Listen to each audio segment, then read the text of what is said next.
There it is, man. My walkout song. There it is. You'll be hearing it on Sunday. I'll be out there with my ghetto blaster, cranking it up when you come blazing out of T2. Hey, everybody. It's September 6th, 2022. Welcome aboard. You listen to the Crushing Iron podcast, episode 614. Yes, it is. 614. I have no... Is that San Francisco area code? I can't remember. No, 615. I have no idea. I have no idea what the 614 is. 615 is Nashville. What am I talking about? Anyway. Yeah, 615. Yeah, I have no idea what the 614 is. How about, before we get into the cast, how about your Badgers this last weekend? Yeah, pretty solid. I texted my buddies. I said, yeah, they look like the Badgers look like almost every year. It's just kind of like steady, nothing fancy, getting it done, running the ball, playing a little defense. But our quarterback looked pretty good, so that's going to be the X factor. I think we got a decent set of wideouts and some good tight ends. So if they can get that passing game going, I think that might be some danger. Could be our year. Watch out, folks. Could be your year. They're back. They're back. I got buddies, man. They're all talking. It's so weird up here in Wisconsin. Fans in general, but they're talking. The Brewers fell off, and now they're making a little bit of a run, and this could be the year. And I'm like, dude, what? To get knocked out in the first round again? Dude, sports fans are the worst of being prisoner of the moment. First game of the year, part of the either fun. The season's over, or I think we got a shot. I think we got a shot this year. It's like, unless you're LSU, then you ain't got a shot. The balls look pretty good, but like I told you on Friday, I was like, we beat a team we should beat. If we can get through Florida and LSU, then we're close. But yeah, the standard's still a standard, but we're not quite back yet. But it's football time. It's also some great tennis has been on, but this is a triathlon podcast, so we'll get into the open real quick. It's your first time tuning in. Welcome. We appreciate you giving us your time. We know you have quite a lot of options in the triathlon podcast universe and just podcasts in general. Generally, your time is very valuable, so we appreciate you tuning in today. We cover it all. We'll do swim, bike, and run specific podcasts. We'll do race recaps and also a lot of race previews. But for the most part, Mike and I, as coaches, athletes, best friends, we just sit back, relax, have an open, honest discussion about what we're going through in life as human beings, but also as coaches and athletes ourselves. We also talk frequently about what our own athletes are going through. Mike and I both work with a wide range of athletes all across the globe, from beginner-level triathletes looking at their very first 5K or even sprint, all the way up through elite level amateurs trying to get back to Kona and everyone in between and from all over the world. We'll use the feedback loop we have with them in training peaks, emails, text messages, and the like to drive the discussion of the day. We also periodically hop into our Facebook group. You can search that, Crushing Iron Group. Answer one simple question and let you right in. Great community, lots of awesome people in there. You got beginners, you got seasoned veterans, you got people looking to finish their first sprint, you got people who have won Ironman races, you got everyone in between. So it's a wide range of experience levels and experiences from that. And so it's a great community and a lively bunch these days. We had a lot of traction. The door's been swinging open with new I wouldn't say new listeners, but new participants in the group. So hop in there, and we will occasionally hop in there as well and do a Q&A, but that's it. We don't do sponsors. We don't do ads, which continues to be one of the themes we see in the answers of questions of people getting in the Facebook group is, what's your favorite thing about the podcast? No ads, no sponsors. Yeah. Thank you. And if you guys keep loving it, we'll keep denying people. That's it. We do have an agenda though, and that's to keep you happy and healthy in your endurance sports journey. Yes, we do. I thought I'd try something here and see if you pick up on it and roll with it a little bit. Oh boy, I have a lot of pressure. Yeah, it is a lot of pressure, but I think you're going to get it. We go, we're going to Madison obviously this weekend. You get to the hotel and you can tell there's always this like nervous energy flowing around. Everybody's happy to see each other, but everybody's walking a little ginger, and it's like, hey. So, but I just wanted to see if we could reenact the meeting in the elevator with the guy we don't know, but I walk in and I say to you, hey, how you doing? Ready to roll? How's training? Dude, I've had this, it's pretty good, but then I kind of tweaked my ankle like, 8 or 9 weeks ago. And I've been, I don't know, man. I was telling you, I was in peak phase, and then I went for this open marathon, like this open half marathon event. You know, it's more of a D race, right? You know, This is obviously, it was my A race. It's not anymore. I mean, because I did the ankle tweak thing, and then I don't know, 3 or 4 weeks ago, you know, my kid's best friend from 2 cities away, he came home with the sniffles, and then all of a sudden, you know, and there's allergies in the air and everything else, but you know, I started sniffing a little bit. My eyes got all watery. I'm like, oh my God, I've got COVID now, and so I haven't done anything in 3 weeks, but here I am. You know, I'm here. I'm here. I'm ready to take on the day. I'm ready to, you know, really get after it. You know, but I just, you know, I don't know, man. I've just kind of downgraded it. We'll see how it goes. I'm optimistic, but at the same time, right, elevator. I'm probably gonna bell goes off. See you later. Good luck, man. Did I hit it for you? Yeah. That's exactly what I was looking for. Yeah, I figured that was exactly what you were looking for, because I'll never forget the story you told me. I mean, you were livid. I mean, you told me this story. I was livid. It may be 5 years ago when you were in the hotel lobby at Ironman Chattanooga. Is this right? Like, this is, and you ponied up on the, I think, to the bar at maybe the downstairs lobby or something, and some guy sidled up to you and told you the biggest pre-Ironman training, like, sob story that you've ever heard in your entire life. And you texted me, and I was like, oh, like, I'd have paid. I mean, I generally, you know, I'm the one that's, you know, everybody thinks that can kind of be a dick, but I can only just picture your face when you're listening to the story about the amount of excuses people lay out before they, you know, they just softball them, right? They just softball them out, and to kind of, you know, and a lot of people do that, right? To protect their ego and protect their expectations. They'd like to loft it out so they got something to fall back on. It's racing, baby. Don't throw out stuff to fall back on. Fall forward. Fall forward. Yeah. I like that a lot, man. You know, I was supposed to be blogging a lot more, but I've kind of faded off on that.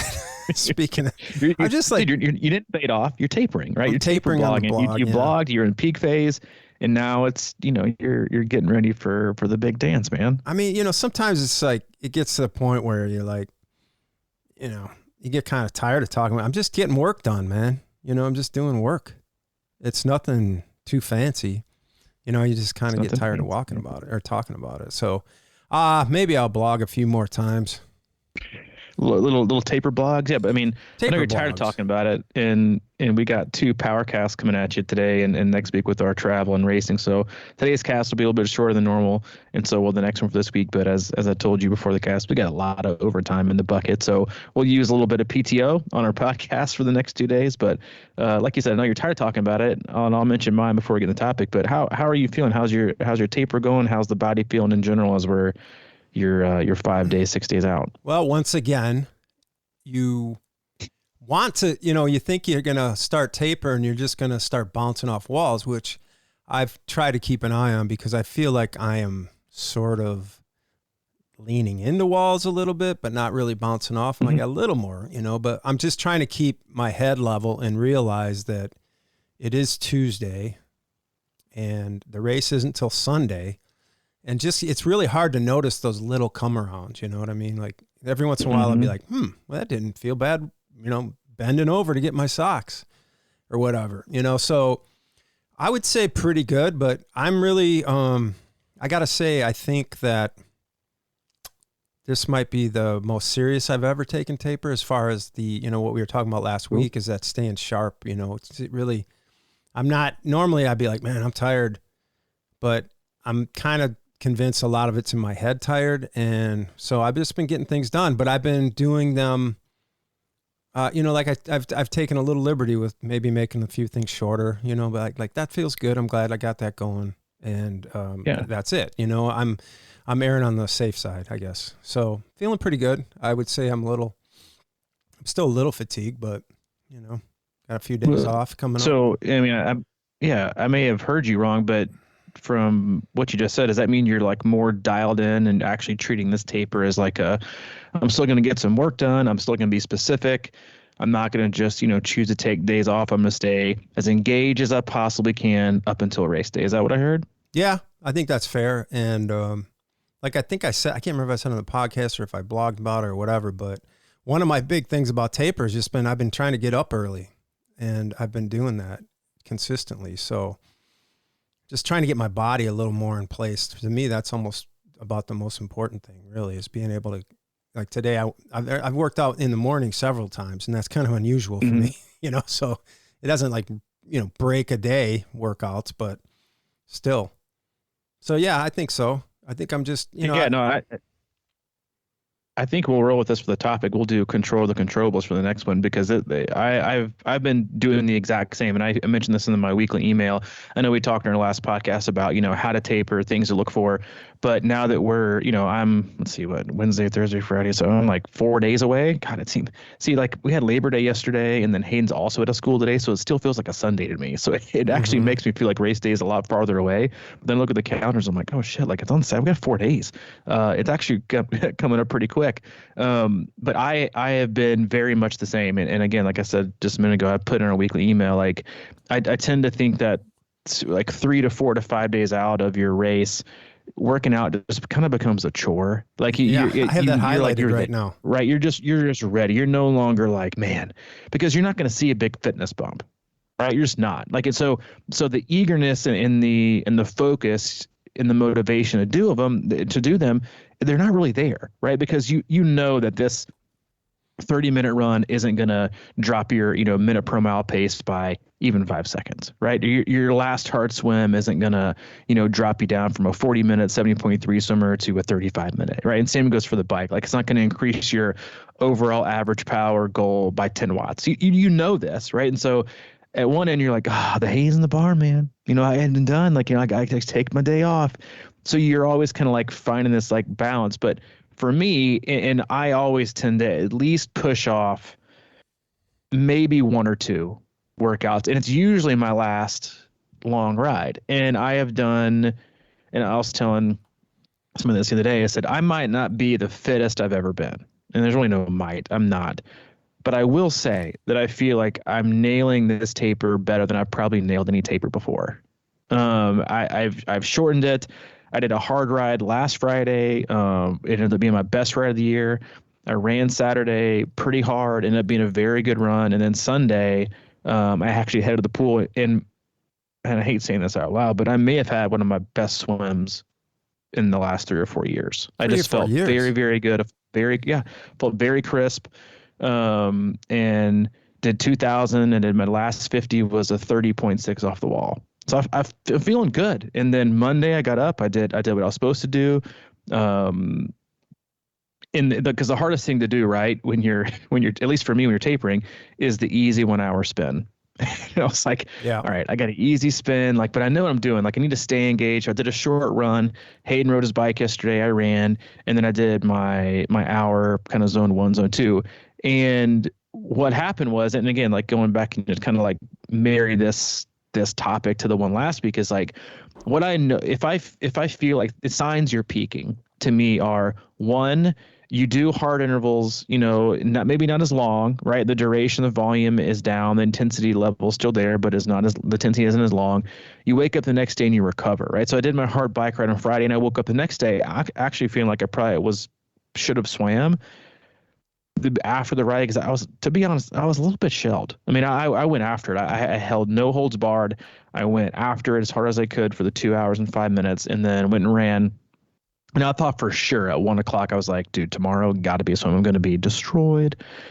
But I woke up the next day and I felt a lot more recovered than I actually thought I was going to feel. Went out and ran, then felt good. So I know that I'm peaking by 1, how good I'm recovering like day to day. 2, how I'm performing in the sessions. Am I still able to hit my higher intensity, right? Maybe not as long, but still there. And then for me, especially on like the bike, I looked at my ride yesterday, and I've been basically just trying to focus on my cycling since July. I've kind of put not the stuff in the back burner, but really made cycling my priority. And I looked back at the same kind of 1 hour ride I did yesterday versus the one I did in July.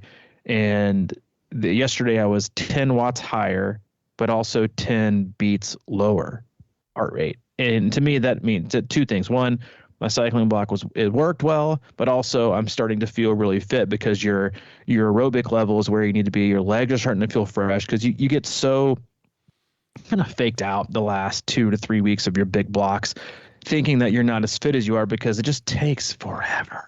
right? For your legs to warm up 20, 30, 40 minutes, and you still don't have the pop there. And now, if you're really doing your taper right, you're starting to, you still have some little, not niggles, but like those taper phantom pains where like you think for 1 minute, like you're, oh gosh, this is gonna be a rough workout. But then you keep going and you kind of open things back up and you're like, I still got it. And you feel efficient, and you're ready to go. But for me, the mental focus piece of it is the hardest piece, right? To make yourself go to the pool, to make yourself get on the bike, to go out for the run. Because if you look at these workouts 3 weeks ago, you're going to think to yourself, what's the point? Right? What's the point? And the point is to stay engaged. And the point is to keep your body primed, right? Especially for 70.3. Ironman, what you're doing a little bit different. You're not going to be hitting as much intensity or as much volume because you're going to have such a unbelievably more demanding day than I am. But it's still similar, right? That you can't let your body forget what you've been doing, because then it starts to shut down and then you start to get stale, and then then you might wake up with the stale or dead legs. Right. I'm just writing something down there. So it's man, like today, getting to the pool was not easy for me, but I have been working the swim probably, I don't know, on a level that certainly compares to my best training for Ironman. So I just wanted to, it wasn't easy getting in, but I got going. And again, like for me, I could do hard bikes like you're talking about and probably feel pretty damn good the next day all the time. I mean, maybe not to the level, I don't know. I don't really use watts. I'm just an RPE guy all the way. And I just push, but I feel really like biking recovery to me is certainly the easiest. So I've just been really careful with my swimming and running as far as the last 2 weeks, is like not going overboard with that, because that can shell me. And so the swim today, was kind of broken up, and I did like some pyramid stuff, and I just took it easy. And then I got done, and I was like, I'm not quite done. I felt pretty good, but I'm like, I'm just going to settle in here and do like a 500 and just really kind of imagine that this is my race, and because I think swimming, at least for me, it's the hardest part has been all over the years is understanding that pace and effort. And I'm really just thinking about that, it's like how much that swim at Wisconsin has shelled me in years gone by. And I really just don't want that to happen. If I can even get out of there swimming the same that I've swam in the past, feeling a lot better, I'm way ahead of the game. So I'm just looking for rhythm. I'm not trying to, break any records in the pool or try and go too hard right now. I'm going strong.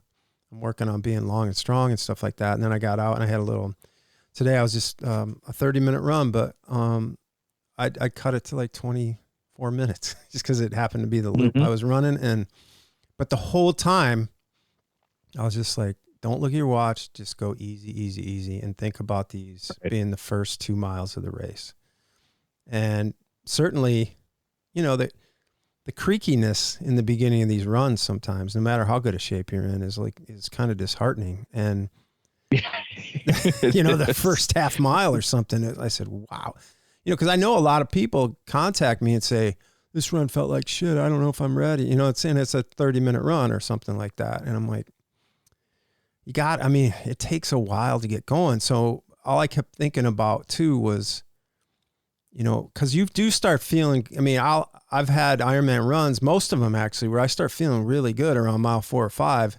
And I've talked about this in, I think, the last podcast or something, but I'm really focused on, that feels good. Now bring it back. That feels good. Now, how do you extend this feeling without going over? Just because it's such a fine line, man. You can just start feeling good, and then the next thing you're going faster than really you've gone in training, and it's like, wait a minute, yeah, that can really disrupt your back half of the marathon. Yeah, I'm a firm believer in that at least one of your taper week workouts should feel like shit. If they don't, then you're doing something wrong. Like you shouldn't feel incredible, because it probably means you're not doing enough, right? And you're going to have one non-stellar workout where you're like, oh my gosh, I feel like my legs are so dead. I think at least 2 of like the last like 4 or 5 races, and they were even halfway decent. I think the day before or 2 days before the race, I did like a runner ride, and I was like, oh my God, how am I going to finish? Yeah. Like, I feel terrible, right? Like, and even had a good friend of the cast who's been to Kona and on the podium. We're talking about like last workouts of the week before you do your race, and she said before she won Ironman Florida and before she was on the podium in Kona, both times her Wednesday bike ride felt absolutely atrocious. Wow. And she was like, so if it feels bad, just be encouraged, right? because that means you're gonna have a good race day. And I was like, well, I still don't want it to feel like crap. Like, so I did my hard bike ride maybe an hour and a half ago. And I think that's like the battle that we play, that those final 4 or 5 days before you race is like you get so detached now that your brain is in taper mode from like you used to do. Like you used to wake up on a Tuesday, do a really hard bike ride for an hour and a half, probably still have a run. The next day, wake up and swim and run again, and then run it, and you did well. And then taper, like the actual race week comes, and you're like, oh man, like 4 minutes, like that might hurt race day. Your mind is like, no, but that might leave you, or you're not going to be sore. Like, yes, and it's okay to have intensity race week, especially if you're doing a 70.3. You got to have it. You got to remember. And I think not just from remind what your legs to feel like, but your mind, right? To go like I did 3 5-minute blocks on my bike ride earlier, and it is like you're fighting your head because your head is telling you just two's fine. Right. Two's fine. Like, it's what's one more? It's not going to bump your fitness, right? Just do 2 and go to the bottom end of the range because you want to be sore when you get on your bike. And then the other half of you is like, dude, get it together. Okay. You got 3. You can do 3. Aim for what feels good, right? Because it might hurt in the moment because it's a hard, your last hard session. But you need to still keep things crisp. You need to keep the tension in your legs. You need to keep pumping things out. You need to prime the engine. You can't just let it go cold. And you're going to be totally fine the next morning, and it won't even feel like you did a workout, right? You got to stay engaged. And because the other piece of it is, if I'm already telling myself to cut it short or to hold back or to not go as hard 4 days out from the race, what am I going to tell myself on race day? Mm-hmm. And to me, that's been the biggest piece of my last. The Friday ride, the Saturday run, and the Sunday swim I did was push it. You're not going to hurt yourself. You've already kind of taken things a little bit easier this week, so you're already showing yourself that you're recovering. You don't want to peak too soon. But the other piece of it is like you still want to keep that mental engagement. That is that switch that's telling yourself, keep going. You got this. Not the one where you're already putting the brakes on. Now isn't the time to put the brakes on. Yes, do you need to go out, no, do you need to go out there and do a 60-minute TT on the bike to show yourself you got a new FTP? No. Do you need to go run a 5K to show you can? No. But you still need to stay in the habit of making decisions that are going to hopefully be the same type of decisions you had on race day. Because you're not going to have like, race week. You don't just have 2 devils on your shoulder. You've got the one devil that wants you to peak and rip it, and the other 2, one's in a recliner, right, and one's laying on the couch with their feet up. They're like, dude, bag it. It's race week, bag it. It's not going to help you any. Bag it. Sit down. Day off. Don't do anything. Netflix and potato chips. That's what they're both saying. So it's like you're outnumbered on race week. The first taper week, like 2 weeks out, it's at least even. But race week, you're like, but you got to pack. You get your to-do list. Like, get off, coach said, get off your feet. Like, you got to do this. Not yet. Stay engaged, stay focused. And again, like this is the best time to do like your pre-race meditation, visualization.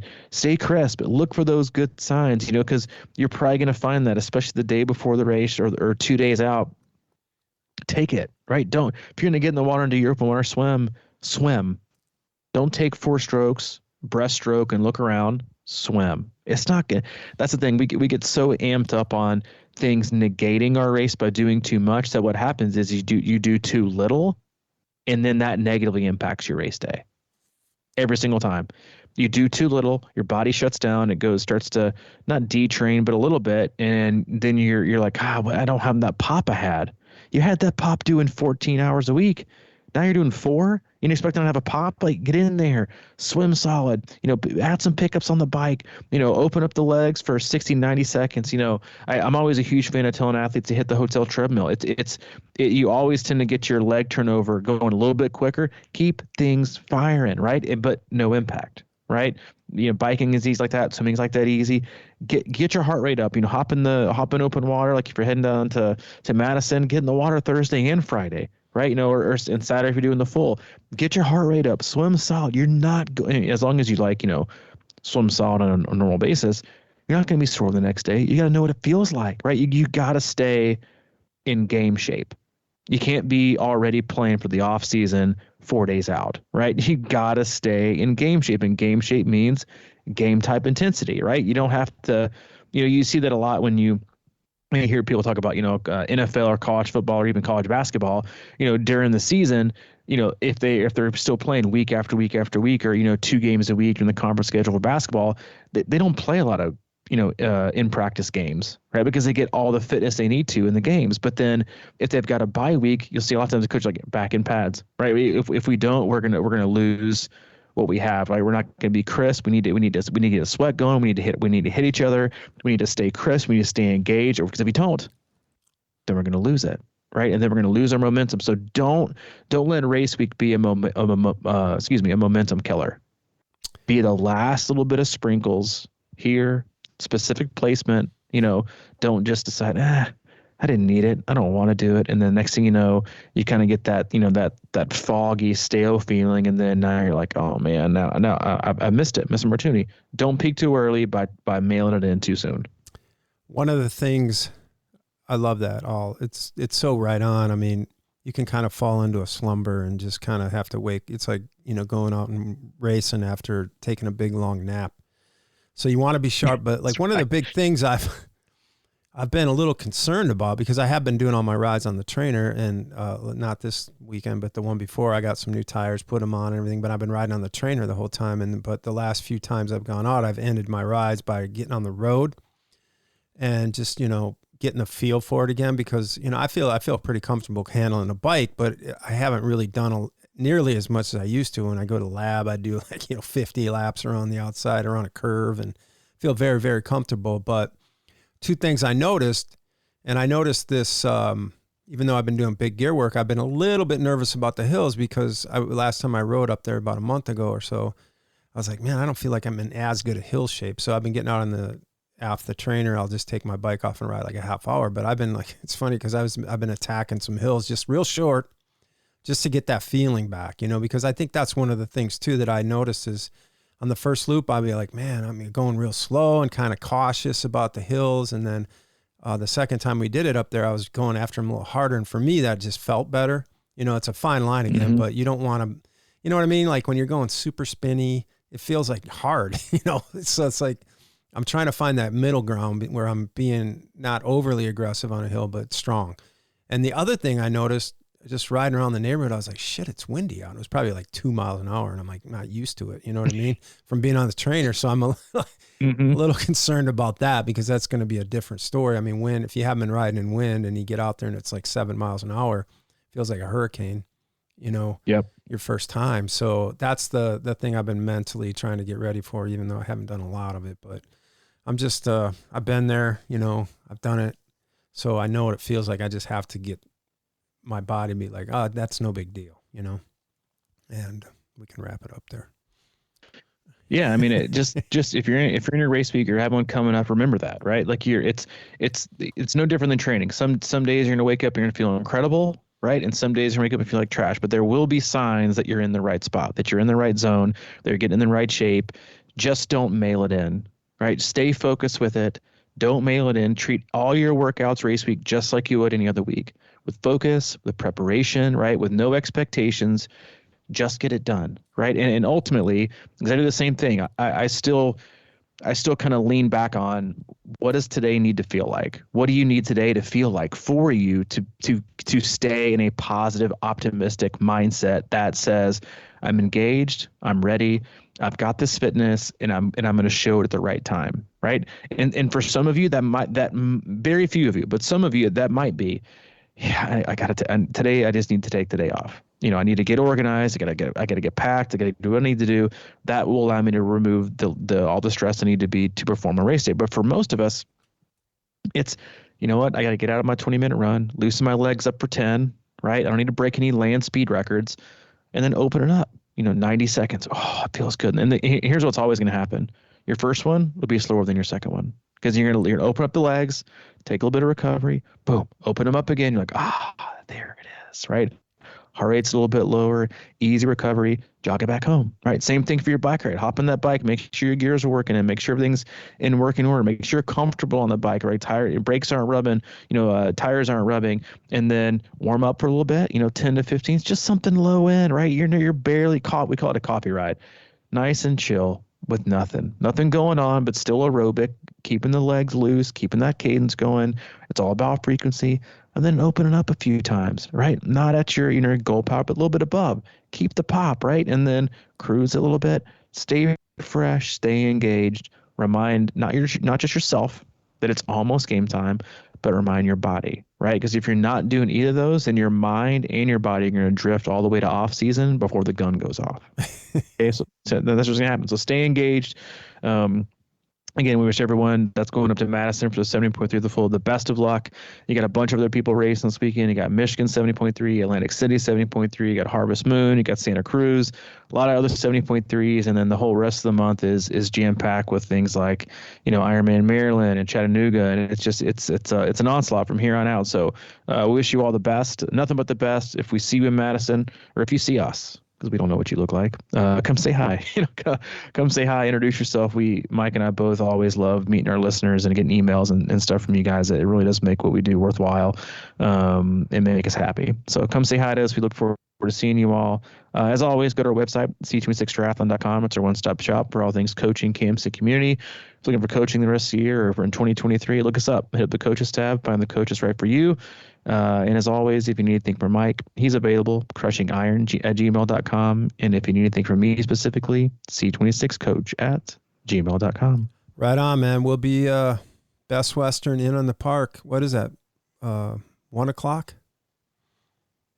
Yes. Friday. Yeah, 1 o'clock, 1 to 2:30, something like that. Yeah. Yeah, we're going to kind of hang in the lobby and or the lounge area. So if you're around, come say hi. Yeah, come see us. All right. I'll catch you in a few minutes. See you tomorrow. See ya.